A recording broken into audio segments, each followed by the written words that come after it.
I really prayed about what the Lord would have me share, and I felt as though it was essential that we talked and revisited the passage of Ezekiel 38 and 39, the battle of Gog of Magog. We often say the battle of Gog and Magog, which is how it's worded in Revelation.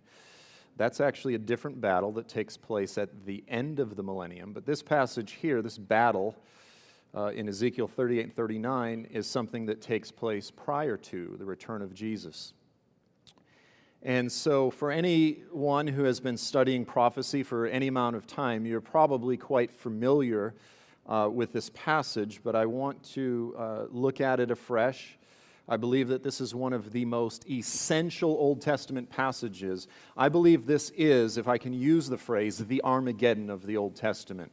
And even in saying that, there's probably some red flags that go up, but we're going to really look at the passage, and I believe this message will be a bit of all three of the Berean and the Issachar, as well as the applicational. And I believe that this passage has a lot of all of the above. So what I've done here is I've just made a timeline so you can see what I call the popular view.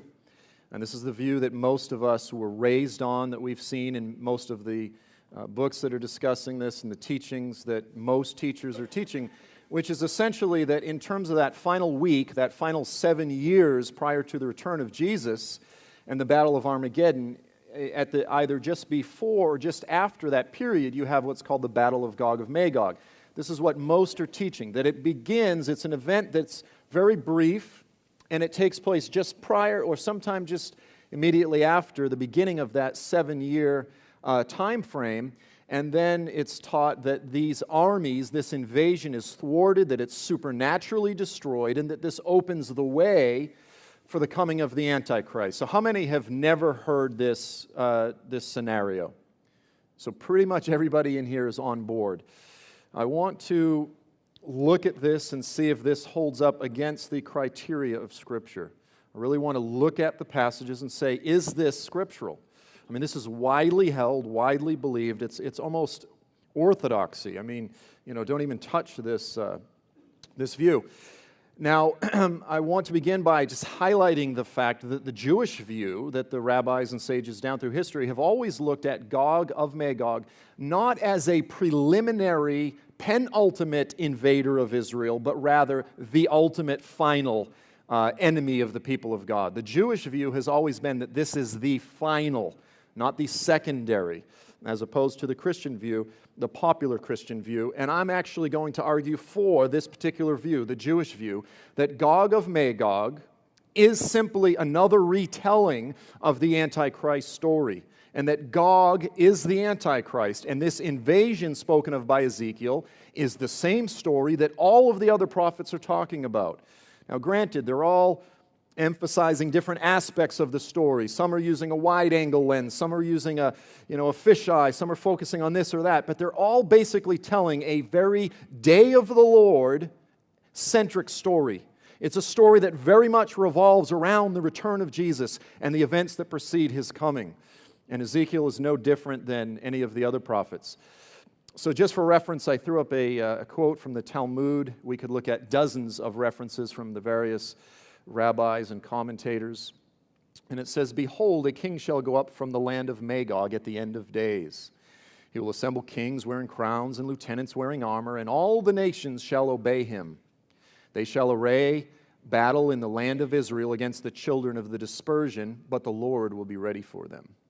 And then their dead bodies shall fall upon the mountains of the land of Israel. The wild beasts of the field, the birds of the heavens shall come and consume them. After that, all the dead of Israel will be resurrected and shall enjoy the good things that were secretly set aside for them from the beginning." So just, a very brief overview, that story that at the very end you have Gog coming up. They're destroyed. The birds of the air, the beasts of the field feast on them. No different than what is referenced in Revelation 19, which is the quintessential New Testament passage speaking of the Battle of Armageddon. This feast of the birds and the beasts of the air, by the way, are in both passages. Revelation's essentially quoting almost verbatim. It's paraphrasing from Ezekiel 38, 39. And then after that comes the resurrection, the conclusion, the birth that all of creation has been longing for. So now I've listed three, what I will argue are three false beliefs concerning Gog of Magog. The first is that it is a Russian-led Islamic invasion. I will argue that it is an Islamic invasion and that the passage is not speaking of Russia. How many people are getting offended? You know, this is something that I held to for many years, that we've all been raised on. Second, that the battle of Gog of Magog happens before the coming of the Antichrist. We've already mentioned that. And then third, as a result of the destruction of these armies, and this is the application that I really want to get to, is that Islam as a religion will be annihilated and it will disappear and dry up and go away. So this is the application that the popular view is essentially holding to, because it's been difficult for Christians to wrestle with how does Islam fit into the end times. You know, you've got this global leader, this guy that's calling all people to obey him and submit to him. Where do the Muslims fit in? And nobody's been able to really figure out how to do that. And so on the prophecy side of the Christian church, they say, well, they're going to get destroyed and annihilated in the battle of Gog of Magog. And now many have added a combination of Psalm 83 with the battle of Gog of Magog. And then on the charismatic, personal prophecy side, they go, thus saith the Lord, just like, the Soviet Union fell, the Iron Curtain came down, so the whole Islamic world's just going to have this incredible revival, and they're all just going to get saved. And they kind of do this sort of thing. But essentially right now we have Islam, which is the fastest growing religious demographic in the earth. Meanwhile, the Western world is essentially aborting itself into oblivion. And then those in our churches, the young people, again, are leaving 2 out of 3 by the time they are in their 20s. And the Western church is shrinking. Now, it's growing in the global south. We need to highlight the fact. But the bottom line is Islam is the fastest growing religion in the world. And it's largely due to birth rates. There's issues of conversion, yes, and there's revivals in the Islamic world. But Islam is still growing faster. We need to remember that while most Americans are having 1, 2 kids, Osama bin Laden was the 54th son of his father. 54th child, I'm sorry. The 54th child of his father. This is what we're up against.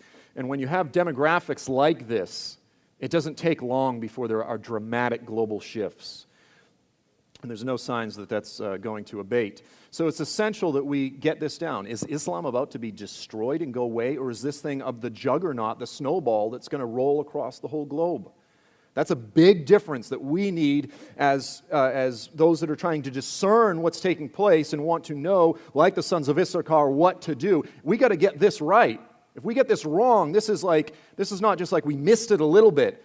We're missing one of the most central, obvious issues right in front of us of our day. We need to get this issue right. So now we're going to begin to deal with who are the nations involved in this invasion. And so here are the nations that are listed. You have Gog, and he's of Magog. And then you have Meshech and Tubal, Persia, Cush, Put, Gomer, and Togarmah. And then it's very important that we highlight the fact that you also have, and many peoples or nations with you. So the nations listed in Ezekiel are not a comprehensive list. It lists several primary key players, and then it just sort of opens the door and says, and there's going to be many nations with you as well. But it lists some of the primary key players. Now, how do we determine what these ancient names represent? What nations today are they referring to? So the way that we begin to decipher this is we simply want to find out, where is Gog? Where is he from? Now, he is from Magog. Gog is of Magog.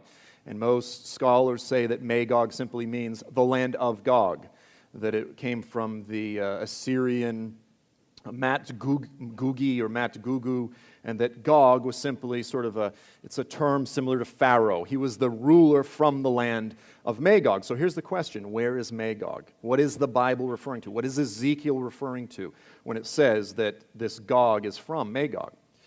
So what I've done is thrown up a handful of maps from very popular prophecy teachers' books and websites. Really, all I did is I scoured Google looking for maps that highlight the popular position. And I want to be clear, in no way am I trying to pick on any of these teachers, but I just want you to see the commonly held view. So this particular map, this individual, he has Rosh, It's actually Rosh up in Russia, and then Magog over in Central Asia. So that's the Istan nations, Kazakhstan, Uzbekistan, etc., etc. And that's Magog, and so really the former Soviet nations there that are Islamic. And then he's got Turkey, Persia, of course, which is Iran. I fully agree with that. Kush, northern Sudan, some would add Ethiopia or Somalia, and then Put, which is Libya, and then some would extend it to include more of northern Africa as well. But nevertheless, the primary leader of this invasion, as you can see, is placed up in Russia and the former Central Asian nations, the former Soviet Central Asian nations. Here's another map. I know it's a little bit grainy, but this teacher's got Magog up in Russia. He reverses what the previous teacher did. He's got Rosh down in Central Asia. He's got Magog up in Russia. And then in Turkey, he's got Gomer and Togarmah. Tubal, interestingly, he's got over there in Turkmenistan. I'm not sure where that idea comes from. And then you've got Persia, Ethiopia, or Kush. It's actually Sudan is more accurate, and then Libya. And they all descend, or they all come against Israel. This one here, Magog is placed in Russia, whereas interestingly, Gog is placed over in Europe. I'm not quite sure how that conclusion was arrived at, and then you've got just the Arab allies coming up out of northern Africa. Again, you've got Magog up in Russia, and then Gomer over in Germany. Now, the way that this was taught, I mean, this goes back, Hal Lindsey, this was sort of the popular view back in the 70s. And the way that this is arrived at, the way that teachers arrive at this view, is that all Semitic words have a three-letter root. Okay, so Gomer would be GMR, essentially. And so what they do is they say, Gomer, oh, that sounds much like Germany, right? The problem with that, if there's any Germans here, is that the Germans are like, thanks a lot, American prophecy teachers, because, first of all, Germany would be GRM, but never mind that. Secondly, we call it Deutschland. You guys call it Germany.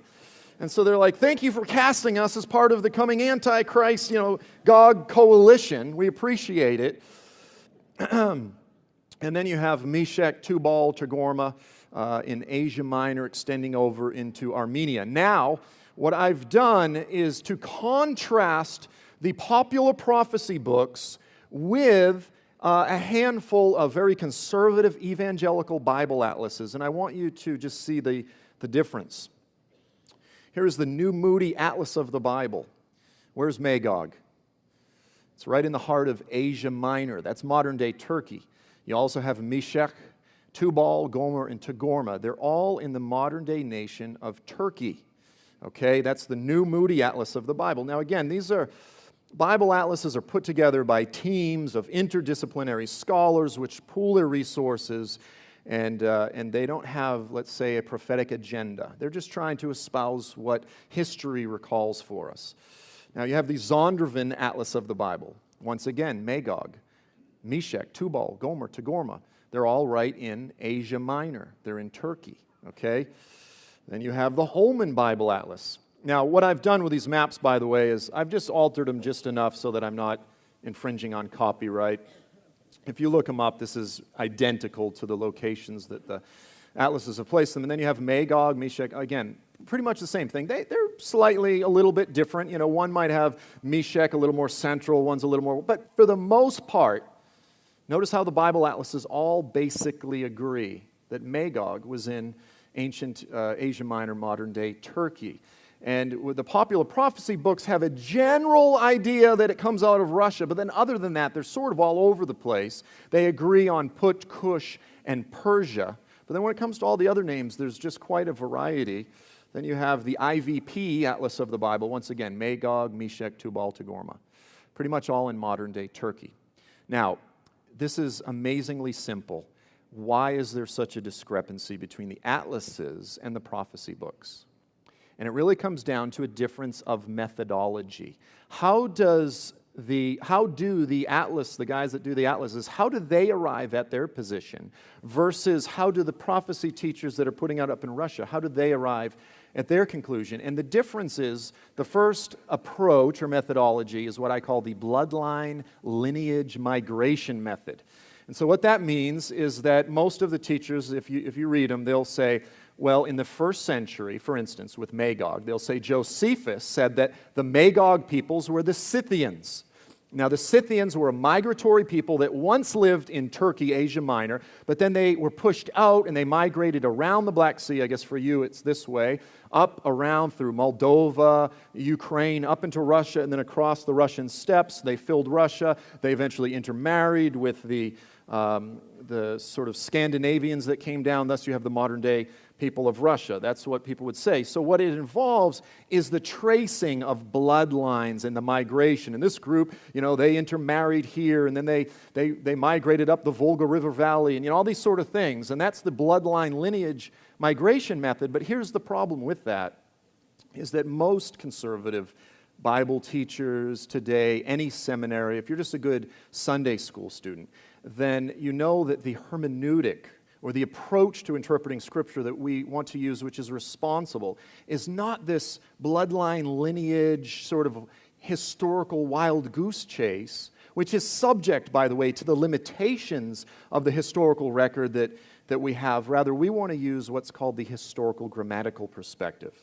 And what that means is this, is that we don't care what Josephus understood Magog to be 800 years after Ezekiel. What we care about is how Ezekiel understood it in his immediate Old Testament literate audience. We want to understand original context, okay? Because that was who the prophecy was given to. We need to understand what it meant and then apply it to ourselves today, okay? So the guys doing the Bible Atlas, they're using the historical grammatical perspective. And Ezekiel's Old Testament literate audience would have been thoroughly familiar. Their worldview would have been informed by where these peoples were in their day, as well as where they are placed according to the table of nations in Genesis 10. And so the overwhelming emphasis of the prophecy is on Asia Minor. And then you've got other nations around as well. Now, some people will say, they'll argue, they'll say, no, but there is room, there's validity to use the bloodline lineage method. And I want to touch on that in case anybody's still wrestling with it. But what I've done here is thrown up a map that if we are just consistently using the historical grammatical perspective, this is essentially what Ezekiel was laying out. You have this clear emphasis on the nation of Turkey, Asia Minor. And then you have Persia, right? That's modern-day Iran. Then you have Put and Cush, basically Libya. Again, you could include Algeria and Tunisia, possibly. Cush, modern-day northern Sudan. Biblically, Cush is the region immediately south of Egypt. It includes a bit of southern Egypt as well. And then there's the issue of Rosh, the word Rosh. Joel, you haven't touched on Rosh yet. So there has been, beyond the issue of Magog, there's also the issue of this one word that's in the text and how do we translate it. So for the past 100 years, there's been a debate among scholars. Do we interpret it as a proper noun referring to a place and thus call it Rosh, or do we simply translate it according to what it means in the Hebrew, which is chief? Now, 602 times throughout the Hebrew Scriptures is the word Rosh, and it's always translated as chief or head. In this one case, some have argued that it should be translated as Rosh. Now, it was translated Rosh in the Septuagint. So there is some historical precedent for that. But I want to show you how it's come down in some of the popular translations. You've got the King James Version, the NIV, and the ESV, which all translated as chief. And then you've got the NASB, New American Standard, and the New King James, which translated as a proper noun as Rosh. Now, about 15 years ago, a guy named Daniel Block, he's a Hebrew scholar, and I jokingly refer to him as an Ezekiel wizard.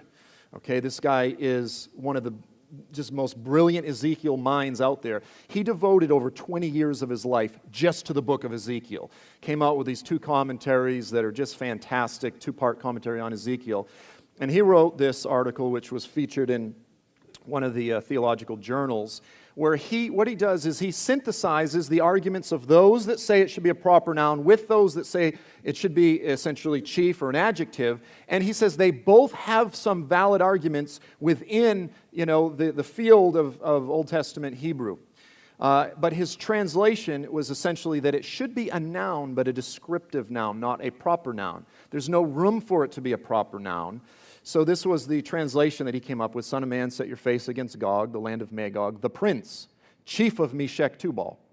Now, I've had the chance to ask a couple Hebrew scholars, what is the consensus within the world, the field of Hebrew Old Testament scholarship? Because Hebrew Old Testament scholarship, just like any other science, it has advances. And universally what I've heard so far is they go, everyone accepts it. Like the idea that it's referring to a proper name, Rosh, is universally rejected. Like they go, one of the guys actually said to me, because the only people that still believe that are the populists. What he means is us. But in other words, because we've been raised on this. But here's the thing, guys, is we want to be students of the Scriptures, but we want to catch up with conservative evangelical scholarship. We don't want to just hold to a particular view because it's what, our team holds or what we've always been taught. We want to be responsible students of the Scriptures, right? Okay, so here's the thing. If we are using the historical grammatical perspective, if Rosh is a proper noun, in Ezekiel's day, the only Rosh peoples that anyone knows of was basically in Iran. There were a few small bands of Rosh peoples, and they were in basically Persia, modern-day Iran. Okay? So the only way that you can get there is you have to use the bloodline lineage migration method. Now here's the problem, and I've gone through, and again, I'm not picking on anybody, and I certainly won't mention any names, but I've gone through all the books and I've said, okay, let's look at this guy's methodology and is he consistent? And what it becomes is almost like a card trick. So what they'll do is go, okay, so like with Magog and Rosh, we're going to use the historical, the bloodline lineage, and we're going to trace the bloodlines. But then with these other names like Persia, we're going to stick with the historical grammatical. And they switch back and forth. They switch methods. And most people reading it don't even realize there's a difference. And so they can produce the result that they want to produce. But the truth is the ancient Persian peoples that did live in Persia, they've migrated up into Europe. So here's the thing is, if you want to argue and say, no, that migration bloodline thing is valid, the problem with that is you have to be consistent. So if you want to say Magog are the Russians, okay, great. The problem is Gomer and all of these other Japhetic peoples, Caucasian peoples that are listed in the prophecy. For instance, Gomer became the Gemari, became the Cimmerians, became the Celts, became the Gauls. Now, when's the last time that you purchased or read a book called The Coming Irish Invasion of Israel? It doesn't sell very well, right? It doesn't read right. But it's not just Ireland. If you trace those names around, I think I've actually if you consistently use that bloodline, here are some of the nations that must be included. If you want to argue it's talking about Russia, fine. You have to include all of these other nations. The United States, England, Ireland, Wales, Scotland, France, Canada, coming Canadian invasion of Israel. Australia, New Zealand, Denmark, Iceland, Greenland, Norway, Finland, Sweden. There it is, Luxembourg, the coming Luxembourgian invasion of Israel. I'm talking Guatemala, South America, Mexico, all of the above. You have to include them all because that's the bloodline lineage migration method. Do you see what I'm saying? No one's doing that. They're just doing a selective approach. Okay, so what is the conclusion? What is the Issachar lesson then? If the prophet was pointing to modern-day Turkey, then how many of us are truly watching Turkey? How many are paying attention to what's taking place in Turkey? And this is the point, is I believe that if what I've just expounded upon is accurate, then we as discerning peoples who understand the times should be paying attention prayerfully as watchmen to the nation of Turkey. And I've been doing this for the past 10 years, along with several others. This past year, I've been working on a documentary. WorldNet Daily did the documentary for Tom Horn, and now in about a month, we're going to start editing the documentary I've been working on all year. And so in order to do that, trying to convey what's taking place in the Middle East as it relates to Bible prophecy, Myself and a small team had the chance. We were in Egypt, in Turkey, in Jordan, in Israel, in Bulgaria, and we were supposed to go into Iran, and that our visas were not accepted last minute because of the presidential elections. But what was amazing is that we were able to be in Turkey because we didn't get into Iran on a few days that were incredibly a historical moment for Turkey.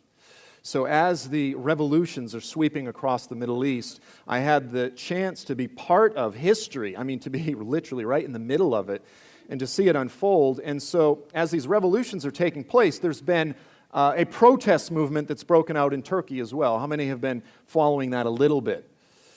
So essentially what happened was the Islamist government that's been rising in Turkey over the past, since about 2002, the past 10, 11 years, has been increasingly enforcing Islamist laws onto the secular, formerly very secular nation of Turkey.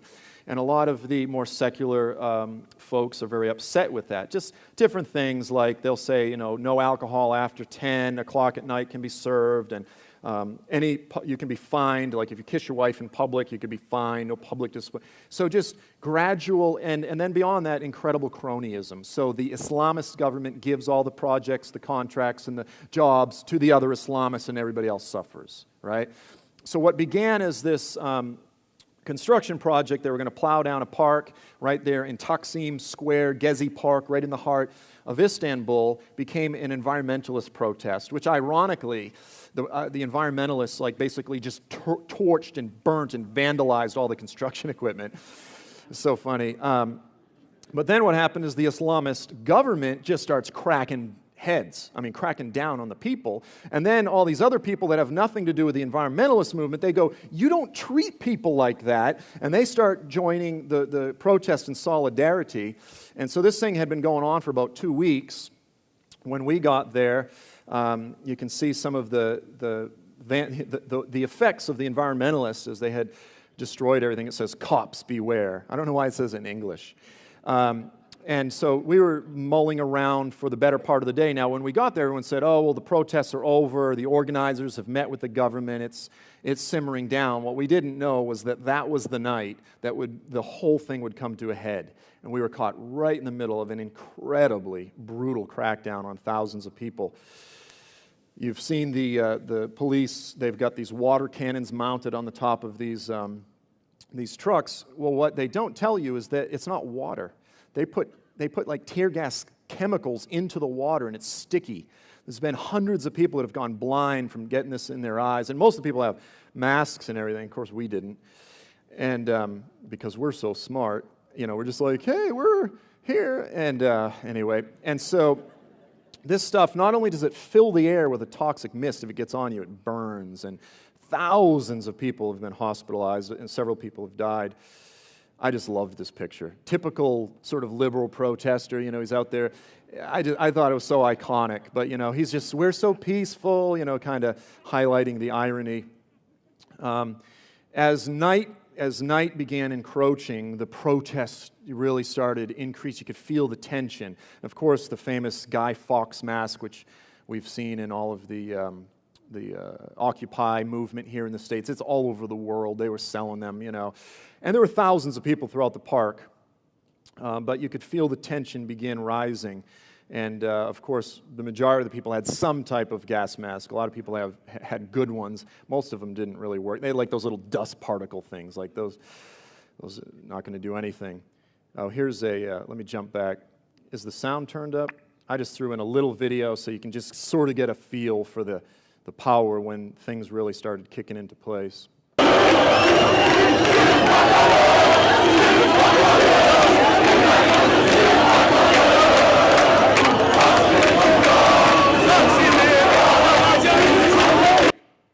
It was just the tension. You could just feel it was building, and that went on for about an hour or so.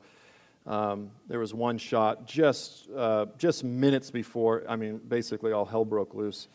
So here's sort of the front lines where the protesters are all mounted up. And by the way, there's thousands of police in full riot gear all the way around the park. And then they started, spraying. It just happened fast. They start spraying, and what happens is I was just like, oh, here comes the water cannons. But within seconds, 100 yards, it just fills the air, and you start coughing, and it just starts burning. You feel like it's sort of like a cayenne pepper chemical that's now inside of your lungs, and it's itching and it's burning. And so we started making our way out of the park. People are, thousands just running. We had all our equipment, so we were trying to go slow. There's another big shot. They just kind of just missed it over everybody at first. And I thought, well, they're just trying to chase everyone out of the park, right? They're just trying to get us out of here so they can clean up. Everyone's making their way out and clearing the park. Then came the tear gas grenades. It was like the conclusion of a 4th of July. Boom, boom, boom, boom, boom, boom, boom, boom. And, people are getting killed from hitting the heads of these things. But we were surrounded by tear gas. And that stuff smells like burning rubber, except it burns like cayenne pepper. And one of the guys that we were with was ready to collapse. And so we're making our way out of the park down this street. And I thought, we just got to get to fresh air. Until we get about 30 feet down this alley, this street, and the cops are blocking the end of the street, and they start shooting tear gas at us. I'm like, they're going to kill us. I'm ready to pass out on the ground. I can't go back there. There's no fresh air. They're up here with clubs, and they're shooting at us. And just like, I couldn't see, couldn't breathe, and then there was a hotel right there, and everyone just poured into the hotel, and I practically just got carried in. And so we immediately went upstairs. My friend, who was one of the guys, was a missionary in Turkey, he gets on Twitter with his Turkish phone, and he's like, the police are going in the hotels after people. They're releasing tear gas. Live feed, we're getting it as it goes. They're releasing tear gas in the hotel, which is illegal according to the Geneva Convention, by the way. You don't release chemical warfare in a building. And so I'm thinking, man, I'm going to end up in the hospital tonight or whatnot. So the point is, it makes for a great man story. When it was all said and done, we eventually got out of there. But we got great footage, but we got to see the rise of the people. Now, what people have been asking me is they go, well, I'm following Turkey. Isn't this about to overthrow the Islamist government in Turkey? Aren't the people rising up? That's a good question. The problem is, the very next day, we went to a pro-government rally. Again, a historical response by the government to the protests. And when we were at the protests, there was probably 3,000 people or so. I think no. When we went to the pro-government rally, there were over 1 million. Okay? So yes, there's been protests in Turkey. Is it going to affect the elections coming up next year? I'm pretty skeptical. We'll see. I'm not claiming to make any predictions. But what I saw at the protests was significant. What I saw at the pro-government rally was unbelievable. Okay, so for about 4 hours, we made our way. They were busing people in from all over the country, all over the city. Free buses were free that day, by the way. And they bussed us into this giant clearing down by the water on the edge of Istanbul. And so for about 4 hours, we're out in the sun, surrounded by literally probably over 1 million Islamists. It was unbelievable. And obviously, I can blend in the Middle East pretty good, but with all the cameras, everyone's coming up. Where you from? And we would just kind of say, oh, from America. And they would be like, oh, some people are okay, and so we would just play the dumb American thing and be like, oh, Charcozel is very beautiful. Hey, hi. Just keep smiling.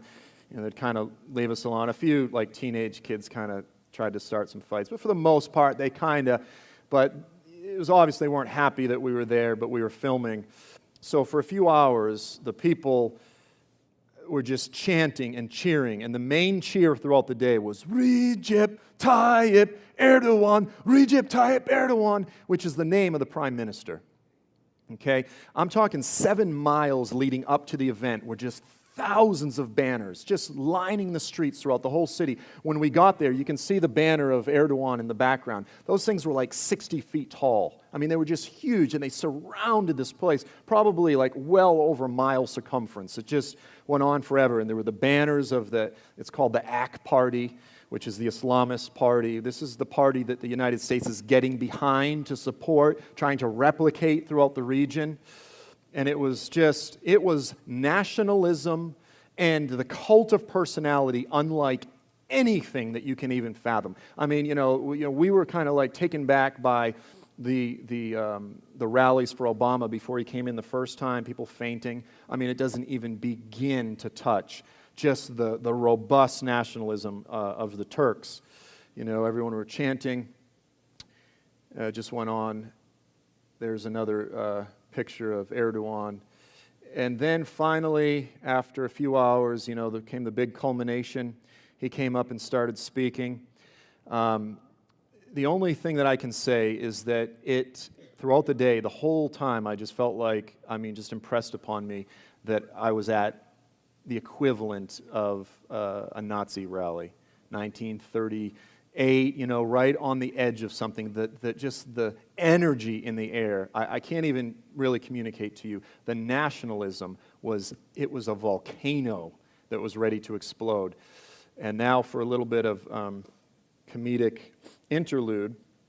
After waiting all day, here comes Erdogan. Here's what happened. He's wearing my shirt. I was like, this guy's got some fine taste in clothing. And so he comes out, I'm like, look at this, he's wearing my shirt. So, and then anyway, literally a million, like when the drive-in movies get out, you're like, okay, let's go. So basically, we hung around for about 15 minutes. He probably talked for 2 hours. It took us hours just to walk through the people. I mean, they just went on and on and on. I'm guessing there was a million. There may have been more. It was unbelievable. It was absolutely unbelievable. And just the masculine bravado, if you know Turkish culture, it's very masculine anyway, but it was not like conciliatory, like, yes, these protesters have some valid. It was just like, these ingrates, these scumbags, we're not going to let them crush the Turkish spirit. And then after the rally, there was AK party folks that went up to the protest and just started, kicking people, stomping them in the streets. And, on Twitter, we got this one. It was some poor Swedish tourist. He's like, some guy just came up, threw me on the ground, kicked me in the face, and was yelling Allahu Akbar. And he's probably just like coming to see Istanbul and see the nightlife or whatever. But if he was even near the protests. So anyway, it was just a historical moment. And again, I'll deal with that a bit more in the documentary when it comes out next year. But I just wanted you to get a feel for what's taking place in Turkey, because believe me, when I say that it felt like Zeppelin Tribune Field. It was intense, and the world needs to be watching Turkey. They need to understand what's going there. The difference between Erdogan, the difference between Turkey and Iran, by the way, they both want to rule the whole region. They both have regional aspirations. Of course, Turkey did it for 500 years, right up until 1923. The difference is the Turkish method. The Iranians, they say death to America, death to Israel, we're going to wipe them off the map, and they get sanctions, and they get treated like pariahs as they should. The Turks, on the other hand, what they do is they use the model of interfaith dialogue, and they talk about, the moderate type of Islam, and they use all the language, and we just roll the red carpet out for them. So while, Ahmadinejad and the Ayatollahs, they get sanctions, when Erdogan comes to Washington, he gets a big hug from the president. Okay, that's the difference. Same goals, different methods. One method is much more effective, and it's working. And so the rise of Turkey in the region is something to watch. Now, there's a picture, by the way. There's an aerial photo of the rally. Personally, I don't even feel like that begins to convey what a dramatic event it was. Now we want to touch on, when does Gog of Magog take place? How do we determine when it takes place? So now we've established that Turkey is centrally featured in the prophecy, but is it the Antichrist or is it a preliminary guy? And the way that we can determine that is by looking at the events within the text that occur as a direct result of the destruction of the armies of Gog of Magog. Does that make sense? So he lays out, he says, after these armies are destroyed, here's what's going to happen. And by looking at these events, we can clearly lay where it takes place within the prophetic timeline. The first thing is that after the destruction of these armies, the passage says God's name will no longer be blasphemed. I'll show my greatness and my holiness. I'll make myself known in the eyes of many nations. They will know that I am the Lord. My holy name I will make known in the midst of my people Israel. I will not let my holy name be profaned anymore. So now, if this takes place back at the beginning of the 7 years, or sometime near the beginning, and yet the Antichrist is about to rise up, and what does the Antichrist do? He blasphemes the name of God for 42 months. He speaks unheard of things against the Most High, and he raises up a global movement of followers who will do the same. How can you say, back at the beginning of the 7 years, God's no longer going to let his name be blasphemed or profaned, just before the greatest blasphemy movement in the history of the world? That doesn't work, does it? Unless you say that the ceasing of profanity and blasphemy takes place at the return of Jesus, at the very end, and the destruction of the enemies of God, then it makes sense. But it's incredibly difficult to try to reconcile this with the popular view. The Gentiles come to know God. Ezekiel 39, 6 through 7. I will send fire on Magog and those who dwell securely in the coastlands. They will know that I am the Lord. The Gentiles, the nations, shall know that I am the Lord, the Holy One in Israel. So the nations come to know the Lord. When do the nations come to know the Lord? Before the beginning of the 7 years or at the end? When do all the Gentiles finally come to acknowledge him, those that are left? It's certainly not at the beginning. You could argue that it's throughout. You could say, well, they're coming to know him, but this is the result of a massive victory of the Lord in the land of Israel. The nations come to know the Lord. Not only that, but Israel comes to know God forevermore. So the house of Israel, 39 verse 22, shall know that I am the Lord their God from that day forward. When does Israel get saved? At the beginning of the 7 years, or when they look upon the one they have pierced? From that day forward. And this is not just like, well, they acknowledge that Yahweh's their God as opposed to, Shiva or, some hint. No, it's not just like they acknowledge that Yahweh's. No, they come to know him. This is eternal life, that you would know the one who sent me. Israel will dwell securely in their land. Ezekiel 39, 26 through 28. At the destruction of those armies, after that, it says this is speaking of Israel, they will forget their shame, all the treachery they have practiced against me. When did they practice this treachery? When they dwelt securely in their land with none to make them afraid. That's present day. And I will leave none of them remaining among the nations anymore. No more diaspora. They're all now back in the land, and they're no longer falsely secure. They are now genuinely secure. How can you say that's going to take place just before the Antichrist and the nations invade the land of Israel? Again, it doesn't work. It doesn't work. Now, this is the passage in Zechariah. We're familiar with it. Zechariah 12, 9 through 11. This is when all Israel comes to be saved, when they come to know him. On that day, I will seek to destroy all the nations that come against Jerusalem. Okay, so you have the invading nations, the same motif that's in Ezekiel. And I will pour out on the house of David, the inhabitants of Jerusalem, a spirit of grace. And it pleads for mercy. They have repentance when they look upon me, on him whom they have pierced. And they will mourn, they weep bitterly.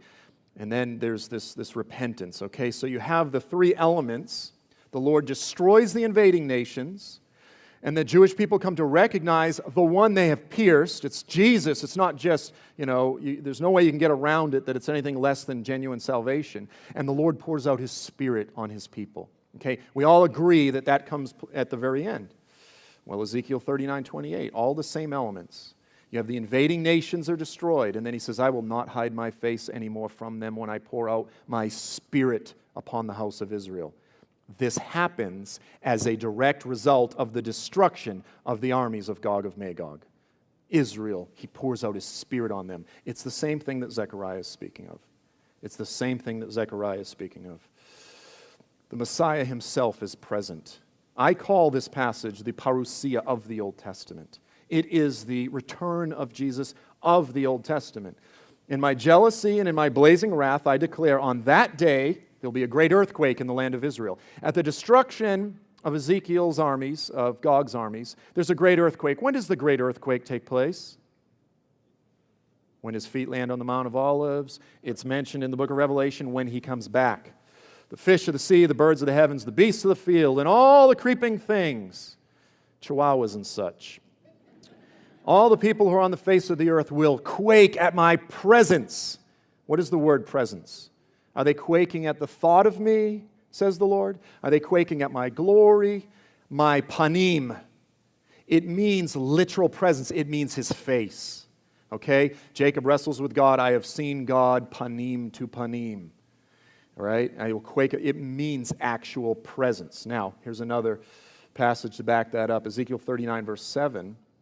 My holy name, I'll make it known in the midst of my people Israel.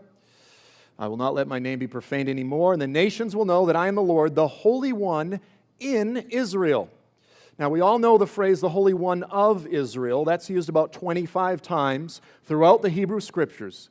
Kadosh, Kadosh, Yisrael, the Holy One of Israel. Only one time in all of the Hebrew Scriptures is the phrase, Kadosh, Kadosh, Ba Yisrael, in Israel used, and that's right here. The nations will know that I am the Holy One in Israel, on the land, feet on the ground, great earthquake. This is the return of Jesus of the Old Testament. Do you see what I'm saying? God directly declares that Gog is the Antichrist. 38 verse 17, He says, this is what the sovereign Lord says. Are you not the one that I spoke of in former days by my servants, the prophets of Israel? He goes, look, you're the guy that all the other prophets are talking about. At that time, they prophesied for years that I would bring you against them. Now, I've set this out, and I've said, okay, if you want to argue that this passage is talking about a preliminary battle involving Russia, then show me a single other verse in any of the other prophets that's clearly talking about this. And, you know, some people will go, well, maybe, possibly Daniel 11, but then all these other guys go, no, Daniel 11's clearly the Antichrist. You know, they'll point to passages which are arguably antichristic passages. And then one guy came out and said, well, obviously the Bible says it, so we know it's true, but the only conclusion we can arrive at is that these are prophets that never made it into the Bible. I'm like, so you know it's true, but there's no evidence, and that's what you're going to bank on?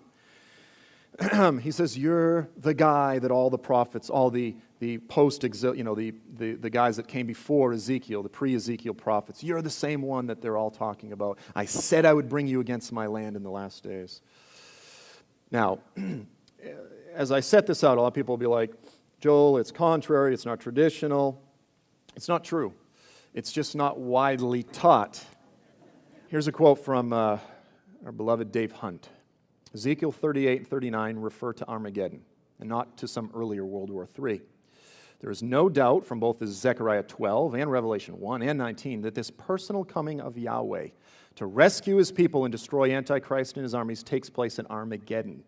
It's significant then that similar language concerning the personal presence of God is found in Ezekiel 38-39, thus identifying the event there described as Armageddon also. Okay, so I'm not alone in this. I want to be clear. I'm not just some renegade teaching something. Who else? Charles Ryrie. The consummation, this is from the Ryrie Study Bible on Ezekiel 38-39. The consummation of this battle involves the birds and the beasts eating the flesh of warriors. A scene similar to the destruction of Armageddon at the end of tribulation. In fact, as I said, Revelation 19 is essentially quoting from Ezekiel 38-39. And it would be awfully confusing if they were two completely separate events. Also, at the conclusion of the conflict, the nations will understand the judging hand of God. Israel will know the Lord is their God. Perhaps the first thrust will begin in the middle of the tribulation with successive waves, essentially culminating at Armageddon. That's what I believe. That Ezekiel 38-39 is not necessarily Armageddon specifically, but it's involving a broad period. It begins with God placing the thought in Gog's mind to invade, and it concludes with the Messiah on the ground. So it's speaking of a broad period of time. Admittedly, it reads like a brief event. But this is the nature of prophecy. This is the way it always works, you know. Unto us a child is born, a son is given. Oh, what's He going to do? He's going to heal people. He's going to die.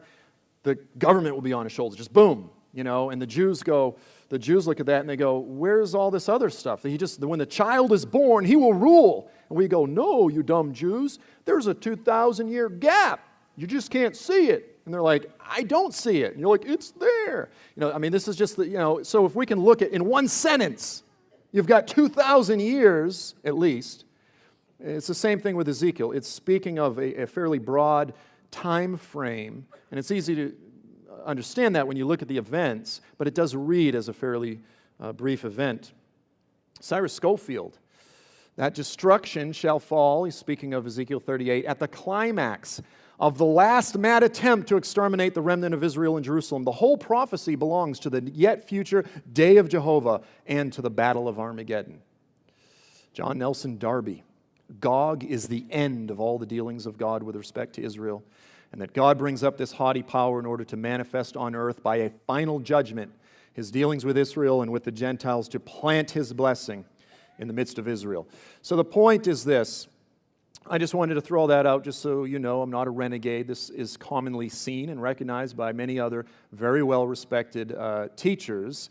I believe we need to get back to this understanding, because I think when we lose this and we're embracing that traditional position that Islam's about to be wiped out, I think it puts us in great danger of delusion and also just giving ourselves to things that, the greatest need in the earth right now are missionaries to the Islamic world. I mean, that is white unto harvest. That field is white unto harvest. There are more Muslims coming to faith. I mean, I could tell you stories of things taking place in Egypt and of course in Iran. We interviewed underground pastor from Iran. The unbelievable revivals breaking out, right? And then you've got people saying, no, that whole part of the world's about to be just reduced to ashes. That's dangerous. I want to just look at a few quotes. Again, popular prophecy teachers, I'm not naming them, I'm not picking on them, but I just want you to see the application if we take the popular position.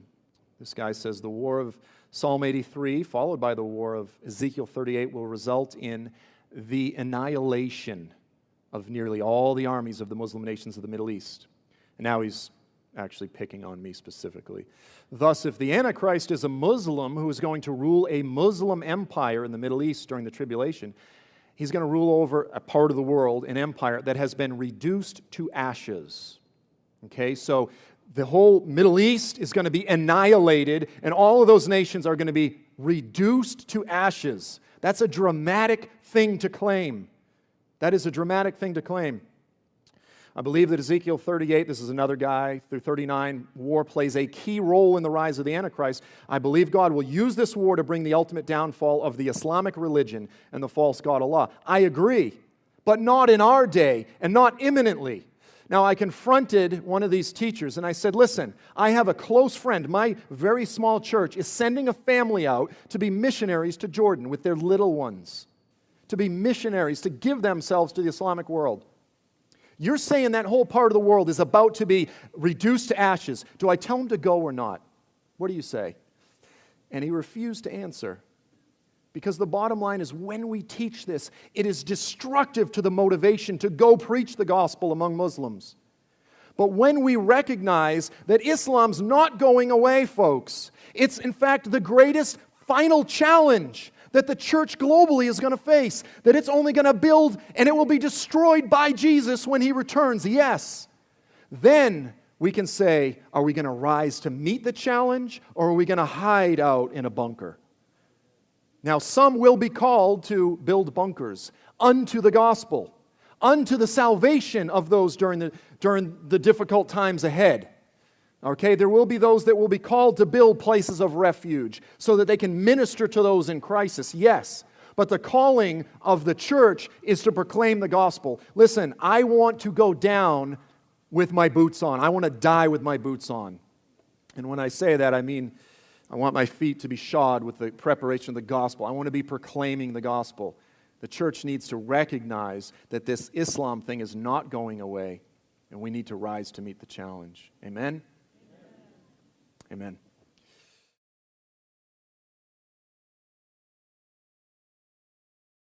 So, just, a very brief overview. That story that at the very end, you have Gog coming up. They're destroyed. The birds of the air, the beasts of the field feast on them. No different than what is referenced in Revelation 19, which is the quintessential New Testament passage, speaking of the Battle of Armageddon. This feast of the birds and the beasts of the air, by the way, are in both passages. Revelation's essentially quoting almost verbatim. It's paraphrasing from Ezekiel 38, 39. And then after that comes the resurrection, the conclusion. the birth that all of creation has been longing for.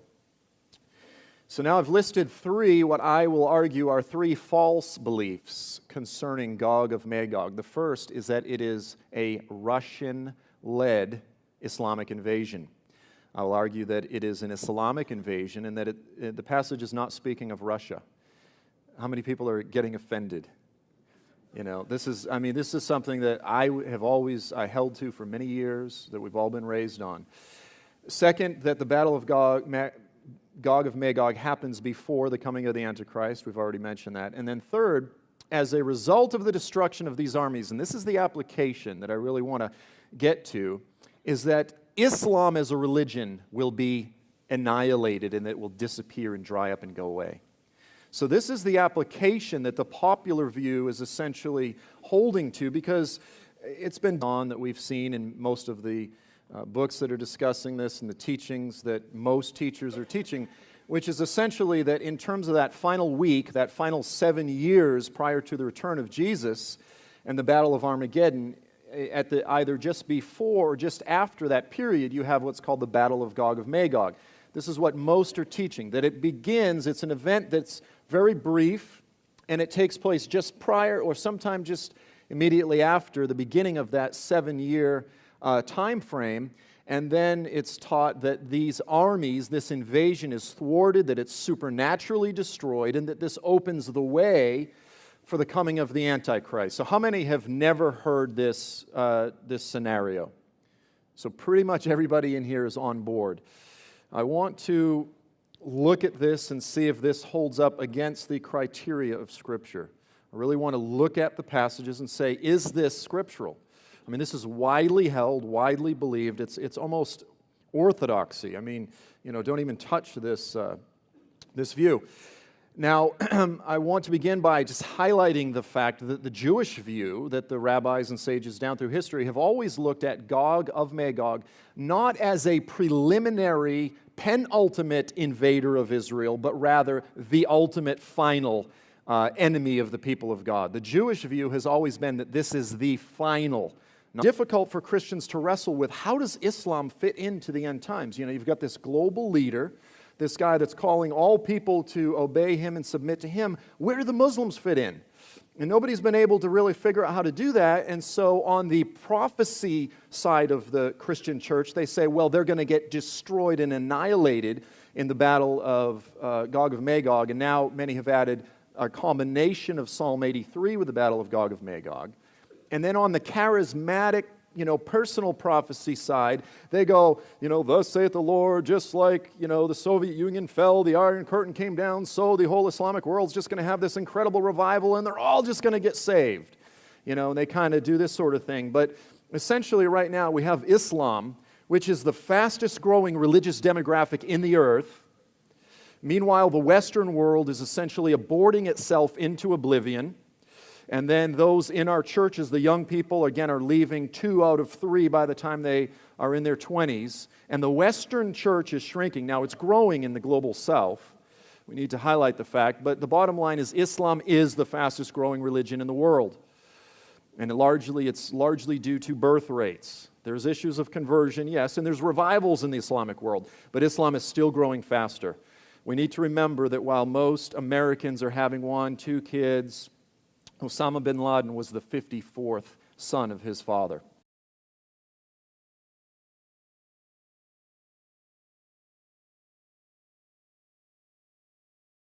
I really prayed about what the Lord would have me share, and I felt as though it was essential that we talked and revisited the passage of Ezekiel 38 and 39, the battle of Gog of Magog. We often say the battle of Gog and Magog, which is how it's worded in Revelation. That's actually a different battle that takes place at the end of the millennium. But this passage here, this battle in Ezekiel 38 and 39, is something that takes place prior to the return of Jesus. And so for anyone who has been studying prophecy for any amount of time, you're probably quite familiar with this passage, but I want to look at it afresh. I believe that this is one of the most essential Old Testament passages. I believe this is, if I can use the phrase, the Armageddon of the Old Testament. And even in saying that, there's probably some red flags that go up. But we're going to really look at the passage. And I believe this message will be a bit of all three, of the Berean and the Issachar, as well as the applicational. And I believe that this passage has a lot of all of the above. So what I've done here is I've just made a timeline so you can see what I call the popular view. And this is the view that most of us were raised, not the secondary, as opposed to the Christian view, the popular Christian view. And I'm actually going to argue for this particular view, the Jewish view, that Gog of Magog is simply another retelling of the Antichrist story, and that Gog is the Antichrist, and this invasion spoken of by Ezekiel is the same story that all of the other prophets are talking about. Now, granted, they're all emphasizing different aspects of the story. Some are using a wide-angle lens, some are using a fisheye, some are focusing on this or that, but they're all basically telling a very day of the Lord centric story. It's a story that very much revolves around the return of Jesus and the events that precede his coming. And Ezekiel is no different than any of the other prophets. So just for reference, I threw up a quote from the Talmud. We could look at dozens of references from the various rabbis and commentators. And it says, "Behold, a king shall go up from the land of Magog at the end of days. He will assemble kings wearing crowns and lieutenants wearing armor, and all the nations shall obey him. They shall array battle in the land of Israel against the children of the dispersion, but the Lord will be ready for them. And then their dead bodies shall fall upon the mountains of the land of Israel. The wild beasts of the field, the birds of the heavens shall come and consume them. After that, all the dead of Israel will be resurrected and shall enjoy the good things that were secretly set aside for them from the beginning."